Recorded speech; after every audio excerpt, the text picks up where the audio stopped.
தமிழக சட்டமன்றத்தில் நமக்கு எதிராக பேசிய பேச்சில் எவ்வளவு வன்மத்தை கக்கியுள்ளார் என்பதையும் தமிழக மக்கள் உணராமலா இருப்பாங்க.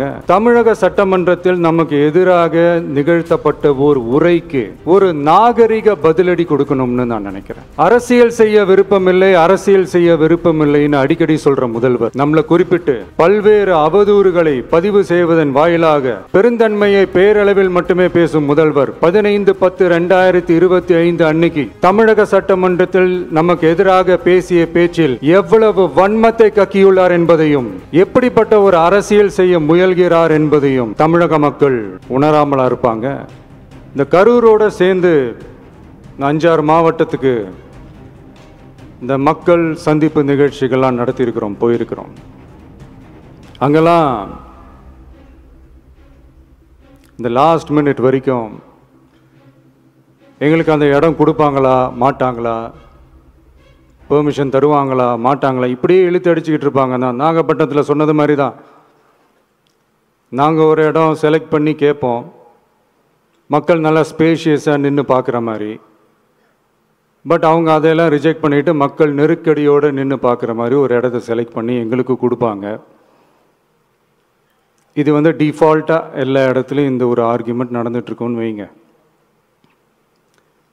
அது மட்டும் இல்லை, இந்தியாவிலேயே எந்த ஒரு அரசியல் கட்சி தலைவருக்கும் கொடுக்கப்படாத கண்டிஷன்ஸ். பஸ்ஸுக்குள்ளேயே இருந்து பார்க்கணும், மேலே கை காட்டக்கூடாது, இப்படிலாம் ஒரு அதீத கட்டுப்பாடுகளை கொடுத்த உடனே எங்கள் சைட்லேருந்து ஒரு அறிக்கையும் வெளியிட்டோம். அது மட்டும் இல்லை, தமிழக வெற்றி கழகம் சார்பாக அனைத்து கட்சிகளுக்கும் சமமாக ஒரு முறையான ஒரு பொது வழிகாட்டு முறைகள் SOPஸ்ன்னு சொல்லுவாங்க, அதையும் வழங்கணும்னு சொல்லி உயர் நீதிமன்றத்தையும் நாடி இருக்கணும். இதுவும் தமிழக மக்கள் உணராமலா இருப்பாங்க.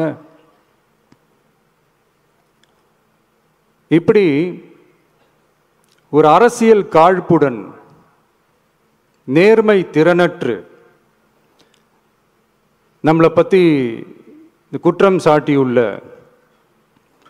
குறுகிய மனம் கொண்ட முதல்வர் அவர்களுக்கு ஒரு சில கேள்விகள்.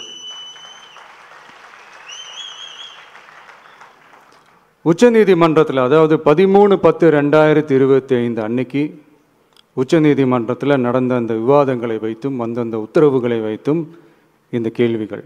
தமிழக சட்டமன்றத்தில் நமக்கு எதிராக பேசிய பேச்சில் எவ்வளவு வன்மத்தை கக்கியுள்ளார் என்பதையும் தமிழக மக்கள் உணராமலா இருப்பாங்க. தமிழக சட்டமன்றத்தில் நமக்கு எதிராக நிகழ்த்தப்பட்ட ஒரு உரைக்கு ஒரு நாகரிக பதிலடி கொடுக்கணும்னு நான் நினைக்கிறேன். அரசியல் செய்ய விருப்பமில்லை, அரசியல் செய்ய விருப்பமில்லைன்னு அடிக்கடி சொல்ற முதல்வர் நம்மளை குறிப்பிட்டு பல்வேறு அவதூறுகளை பதிவு செய்வதன் வாயிலாக பெருந்தன்மையை பேரளவில் மட்டுமே பேசும் முதல்வர் 15/10/2025 அன்னைக்கு தமிழக சட்டமன்றத்தில் நமக்கு எதிராக பேசிய பேச்சில் எவ்வளவு வன்மத்தை கக்கியுள்ளார் என்பதையும் எப்படிப்பட்ட ஒரு அரசியல் செய்ய முயல்கிறார் என்பதையும் தமிழக மக்கள் உணராமலா இருப்பாங்க.